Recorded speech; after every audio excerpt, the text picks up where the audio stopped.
100 years ago this morning, the 19th Amendment was ratified, giving women the right to vote.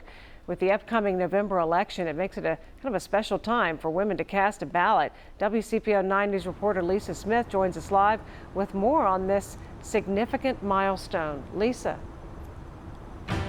Good morning, Julie. So consider this, 100 years ago, both candidates for president were from Ohio. We were in the middle of a pandemic, and there was a major nationwide debate going on about women having the right to vote. But as you said, today does mark the centennial anniversary of the ratification of the 19th Amendment, giving women the right to vote. You're looking at some pictures from the League of Women Voters of the Cincinnati area.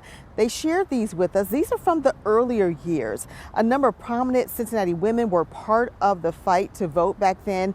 And before they were part of the League, they were actually called the Women's Suffrage Committee of Greater Cincinnati. And the idea of allowing women to vote was a major hot button issue.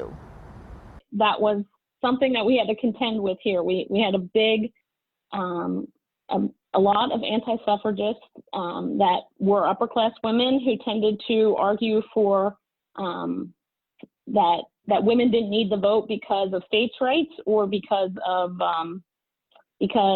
they just didn't want the vote. Meanwhile, there are a number of activities that are happening to commemorate today's centennial. We have some video from the Cincinnati Museum Center where we are now. They have a special exhibit on display right now through September 27th. It's called An Unfinished Revolution, Women and the Vote.